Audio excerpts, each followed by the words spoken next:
மனோகரோட பேச்சுக்கு மயங்காமல் நிலா சீக்கிரமாக ஐயனார் வீட்டுக்கு வரணும்னு நினைக்கிறவங்க நம்ம வீடியோவை லைக் பண்ணிவிட்டு இன்னும் சப்ஸ்கிரைப் பண்ணாதவங்க சப்ஸ்கிரைப் பண்ணிக்கோங்க. திருவண்ணாமலை போகணும்னு மனோகர் கூப்பிட்றாரு. அதுக்கு நிலா இல்லைப்பா கண்டிப்பாக முடியாதுன்னு சொல்லிடுறாங்க. ஆனால் அவங்க அம்மா அப்பாவோட சூழ்ச்சியை நிலா கண்டுபிடிச்சிட்றாங்க. கண்டுபிடிச்சிட்டு நம்ம சோழனுக்கு ஃபோன் பண்ணுறாங்க. என்ன இப்போ இப்படி பிளான் பண்ணி தான் கூட்டிகிட்டு வந்திருக்காங்க எங்கள் அப்பா என்னை இங்கேயே சென்னையிலேயே வச்சு பார்த்துக்கணும் அப்படிங்கிற இதில் கூட்டிகிட்டு வரல, உங்களை விட்டு பிரித்து கூட்டிகிட்டு வரணும் அப்படிங்கிற ஒரே இதுக்காகத்தான் எங்கள் அப்பா கூட்டிகிட்டு வந்திருக்காரு. கூட்டிகிட்டு வந்தது மட்டும் இல்லாமல் என்னை திருவண்ணாமலை கூட்டிகிட்டு போகிறதுக்கு ரெடி பண்ணுறாரு. என்னை ரொம்ப ஃபோர்ஸ் பண்ணுறாரு. காலையில் கண்டிப்பாக கிளம்பியே ஆகணும்னு நிற்கிறாரு சோழன். அதனால் என்னை நைட்டோட நைட்டை எப்படியாவது அங்கே உங்கள் வீட்டுக்கு கூட்டிகிட்டு போயிருங்க அப்படின்னு சொல்லி நிலா சொல்கிறாங்க. இதை கேட்ட சோழன், உண்மையா நிலா, உன்னை ஏதாவது கஷ்டப்படுத்துனாங்களா அப்படிங்கிறாங்க. இல்லை என்னை எதுவும் கஷ்டமெல்லாம் படுத்தலை, ஆனால் ஃபோர்ஸ் பண்ணுறாங்க காலையில் நீ கிளம்பி இருக்கணும் அப்படின்னு சொல்லி. அதனால் என்னை நைட்டோட நைட்டாக கூட்டிகிட்டு போயிருங்க சோழன். என்னால் கண்டிப்பாக திருவண்ணாமலை போக முடியாது, நான் சென்னையிலே தான் இருக்கணும் அப்படிங்கிறாங்க நிலா. இதை கேட்ட சோழன், நிலா நீ ஒன்றும் பயக்காத, நான் இருக்கேன்ல, நீ எதுக்கும் பயக்காத, நீ நாளை காலையில் கன்ஃபார்மாக திருவண்ணாமலை போக மாட்டேன், என்கிட்ட சொல்லிட்டில்ல, நான் பார்த்துக்கிறேன், நீ ஃப்ரீயாக இரு, போய் தூங்கு அப்படின்னு சொல்லி சோழன் சொல்லிடுறாரு. வெளியில் சோழன் ஃபோன் பேசிட்டு பயங்கர குஷியாக டான்ஸ் ஆடிக்கிட்டே வீட்டுக்குள்ளே போகிறாரு. அதை பார்த்த பாண்டி, சேரன், பல்லவன் எல்லாருமே என்னடா டான்ஸ் பாட்டு பட்டை கலப்புற என்னாச்சு அப்படிங்கிறாங்க. அண்ணன் ஒரு முக்கியமான விஷயம், என்ன ஒரு பெரிய பிரச்சனையிலிருந்து இப்போ தான் எனக்கு ரிலாக்ஸ் கிடச்ச மாதிரி இருக்குது அப்படிங்கிறாங்க. பாண்டி டே சொல்லுடா, சஸ்பென்ஸ் வைக்காமல் சொல்லுடா அப்படிங்கிறாங்க. அது நிலா இப்போ ஃபோன் பண்ணியிருந்தா அப்படிங்கிறாங்க. பல்லவன்றதுட்டு ஓ அண்ணி ஃபோன் பண்ணதுக்காகத்தான் இந்த பாட்டு டான்ஸுமா அப்படிங்கிறா. டே பொறுமையாக கேள்றா, அதுக்குள்ளே என்னடா அவசரப்படுற அப்படிங்கிறாரு சோழன். சொல்லுடா சோழா அப்படிங்கிறாங்க சேரன். அப்போ சோழன் சொல்கிறாரு, ஆமாண்டா நிலா ஃபோன் பண்ணியிருந்தது, ஃபோன் பண்ணிவிட்டு நாளைக்கு திருவண்ணாமலை போகணும் அப்படின்னு சொல்லி அவங்க அம்மா அப்பா கம்பல் பண்ணுறாங்களா நிலாவை. அதனால் நிலா நாளைக்கு காலையில் அவங்க தூங்கி எந்திரிக்கிறக்குள்ளே என்னை கூட்டிகிட்டு போயிருங்க உங்கள் வீட்டுக்கு, அங்கே வந்துட்டேன்னா தான் என்னை கூட்டிகிட்டு போக மாட்டாங்க, இங்கே இருந்தேன்னா என்னை கம்பல் பண்ணி திருவண்ணாமலை கூட்டிகிட்டு போயிடுவாங்க, நான் திருவண்ணாமலையே போகக்கூடாது அப்படின்னு சொல்லி நிலா ஃபோன் பண்ணாடா அப்படிங்கிறாங்க. சேரனா சோழன் நிஜமாவா சொல்கிறேன், அந்த பொண்ணு நானே கூட்டிகிட்டு போங்கன்னு சொல்லுச்சா அப்படிங்கிறாங்க. ஐயோ ஆமாம் அண்ணன், பின்ன நான் வெளியே போய் கனவாக கண்டுக்கிட்டு வந்தேன், இல்லை பேய் கூட பேசிகிட்டு வந்தேண்ணா, என்னென்ன பேசுகிறேன், நிலா தானே சொன்னேன் என்கிட்ட அப்படிங்கிறாங்க. பாண்டி சொல்கிறாங்க, நீ பொய்யொன்னும் சொல்லலையேடா, ப்ராமிஸ்டா, நான் ப்ராமிஸ் பண்ணி கொடுத்துருக்குறேன் நிலாவுக்கு தெரியும்ல, நான் எந்த பொய்யும் சொல்லலடா, நிலாவை எதை ஃபோன் பண்ணி என்னை வர சொல்லியிருக்கா அப்படிங்கிறாங்க. ஆமாம் எப்படி போய் நைட் டைம் கூட்டிகிட்டு வர்றது அப்படின்னு பாண்டி கேட்குறாரு. சோழன் சொல்கிறாரு, ஆமாண்டா அதைத்தான் நானும் யோசிச்சுட்ருக்கிறேன், அவங்க வீட்டோட மெயின் கேட்டு அந்த ரூட்டு தான் நமக்கு தெரியும், அந்த வீட்டோட பேக் சைடு ஏதாவது டோர் இருக்கா இல்லை என்னங்கிறதெல்லாம் இனிமேல் தான் யோசனை பண்ணணும். ஃபோன் பண்ணி நிலாவை வர சொல்லிக்கலாமா, வெளியில் நம்ம காரில் வெயிட் பண்ணலாமா, என்னடா பண்டி பல்லவா ஏதாவது ஐடியா சொல்ல, சீக்கிரம் நான் கிளம்பிட்டு வரேன் அப்படின்னு சோழன் சொல்லி கிளம்புறாரு. பாண்டி சேரன் எல்லாம் உட்காந்து யோசனை பண்ணுறாங்க எப்படி கூட்டிகிட்டு வரலாம் என்னங்கிறத. பாண்டியும் சேர்ந்து சோழனுக்கு நல்ல ஐடியா கொடுக்குறாங்க. இந்த டைம் உங்களுக்கு ஃபோன் பண்ணி இந்த வழியே வெளியே வர சொல்லு, நீ கார் எடுத்துகிட்டு போய் அந்த சந்தில் நிறுத்திடு, அப்புறம் கூட்டிகிட்டு வந்துடு அப்படின்னு சொல்லி எல்லாருமே பிளான் பண்ணி சோழன் கிளம்பி போயிடுறாரு.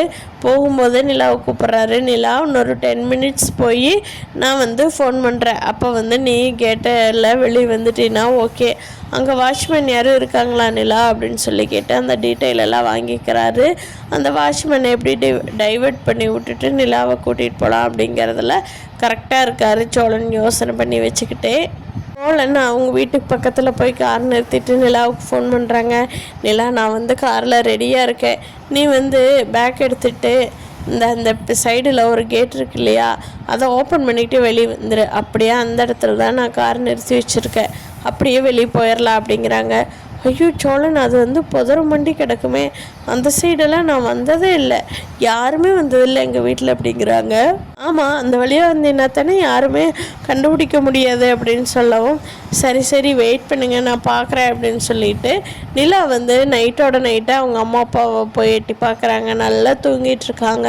அவங்ககிட்ட ஆசீர்வாதம் வாங்கிக்கிட்டு நைட்டோட நைட்டாக நிலா வந்து கிளம்பிடுறாங்க. நம்ம சோழனோட சேர்ந்தே கிளம்பிடுறாங்க. கேட்டுக்கிட்ட போகும்போதே நிலா வந்து காலில் ஒரு கல்லில் எடுத்து அடிச்சுக்கிட்டாங்க. அது நிலாவுக்கு வந்து ரத்தம் வந்துச்சு. ரொம்ப பெரிய அளவில் இல்லை, இருந்தாலும் ரொம்ப காயமாயிருச்சு. அதை பார்த்ததும் நிலா மயக்கமாயிட்டாங்க. ரத்தம் வந்ததை பார்த்ததும் சோழன், ஐயோ நிலா நிலா நிலா என்னாச்சு, ஏன் இப்படி மயங்கிட்ட, என்னாச்சு அப்படின்னு சொல்லிட்டு காலை பார்க்குறாங்க. கால் எங்கேயோ கல்லில் அடித்து பிளட்டு வந்துக்கிட்டு இருக்குது பயங்கரமாக. சோழன் வந்து வேக வேகமாக ஹாஸ்பிட்டல் கூட்டிகிட்டு போயிடுறாங்க. நிலாவை காரில் எடுத்து வச்சுட்டு அங்கே போய் கட்டெல்லாம் கட்டி ரெடி பண்ணிட்டாங்க. ஐயோ நீங்கள் பயக்கணுங்கிறதே இல்லை, ஏங்க ஹாஸ்பிட்டலேயே ஒரு வழி பண்ணிடுவீங்க போல் நைட்டோட நைட்டாக அப்படின்னு சொல்லி டாக்டர்ஸ் எல்லாம் பேசுகிறாங்க சோழனை. இப்போவும் டாக்டர் டிஸ்சார்ஜ் பண்ணலாம் அப்படிங்கிறப்போ இன்னும் ஒரு நாள்லேயே பண்ணிக்கலாம், நோ ப்ராப்ளம் அப்படின்னு சொல்லி அவங்க சொல்லவும், சேரன் பாண்டியெல்லாம் வேகமாக வர்றாங்க நிலாவை பார்க்குறக்கு. இப்படி கால் அடிச்சுக்கிட்டாங்கன்னு, அண்ணா இது ஒன்றுமே இல்லை, என்ன சும்மா காலில் பட்டுருச்சு, இதுக்கு போய் இத்தனை பேர் வருவீங்களா என்ன பார்க்குறக்கு, ஐயோ எனக்கே மனசு கஷ்டமாக இருக்குது அப்படிங்கிறாங்க. ஐயோ விடுமா நிலா, நான் உங்களை பார்க்காம வேறு யாரம்மா பார்க்க போகிறோம் அப்படிங்கிறாரு சேரன்.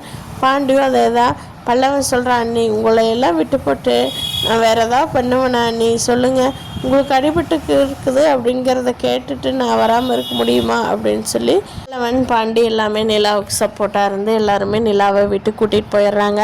அங்கே வந்த மனோகரும் நம்ம நிலாவோட அம்மாவும் எப்படியோ இந்த ஹாஸ்பிட்டல் தான் நிலா போயிருக்கிறா அப்படிங்கிறத கண்டுபிடிச்சிட்டு வேகமாக ஹாஸ்டலுக்கு வந்து, ஏய் என்னடி பண்ணி வச்சுருக்க, யாரோட வந்து ஹாஸ்டல் படுத்திருக்க, ஆமாம் உன்னோட பேக் இல்லைங்கன்னா நைட்டாக கிளம்பி இவங்களோட ஒடியாந்து ஹாஸ்டலில் படுத்துக்கிட்டே, என்ன நிலா நீ என்ன நினச்சிட்ருக்கிற, டிவர்ஸ் பண்ணிவிட்டு அவங்களுடைய அந்த வீட்டுக்கே போவாங்கிற, உனக்கு என்ன பைத்தியமா நிலா அப்படின்னு சொல்லி அவங்க அம்மா கேட்குறாங்க.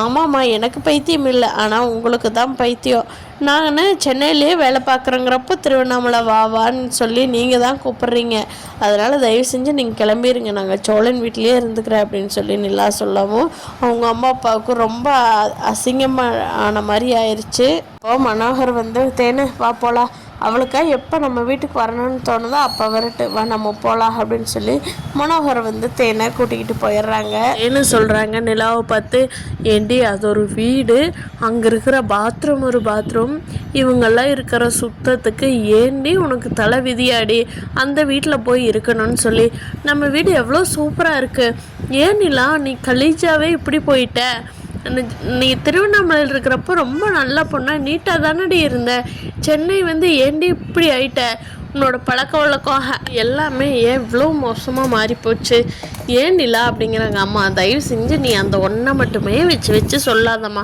அந்த வீட்டில் இருக்கிறவங்கள எவ்வளோ நல்லவங்க தெரியுமா, உங்களை மாதிரி முன்னாடி ஒன்று சொல்லி கூட்டிகிட்டு போய் பின்னாடி ஒன்றெல்லாம் பண்ண மாட்டாங்க, எப்போவுமே சொன்ன மாதிரி நடந்துக்குவாங்க, உண்மை மட்டும்தான் பேசுவாங்கம்மா, தயவு செஞ்சு நீங்கள் போயிட்டு திருவண்ணாமலை போயிட்டு வேலையை முடிச்சுட்டு வாங்க, அப்புறம் நான் நம்ம வீட்டுக்கு வந்துக்கிறேன் அப்படின்னு சொல்லி அவங்கள அனுப்பிச்சி வச்சிட்றாங்க. நிலா தான் சீன்ஸ் போகுதுன்னு நான் நினைக்கிறேன். ஃப்ரெண்ட்ஸ் நீங்கள் என்ன நினைக்கிறீங்கன்னு கீழே கமெண்ட் பண்ணுங்கள்.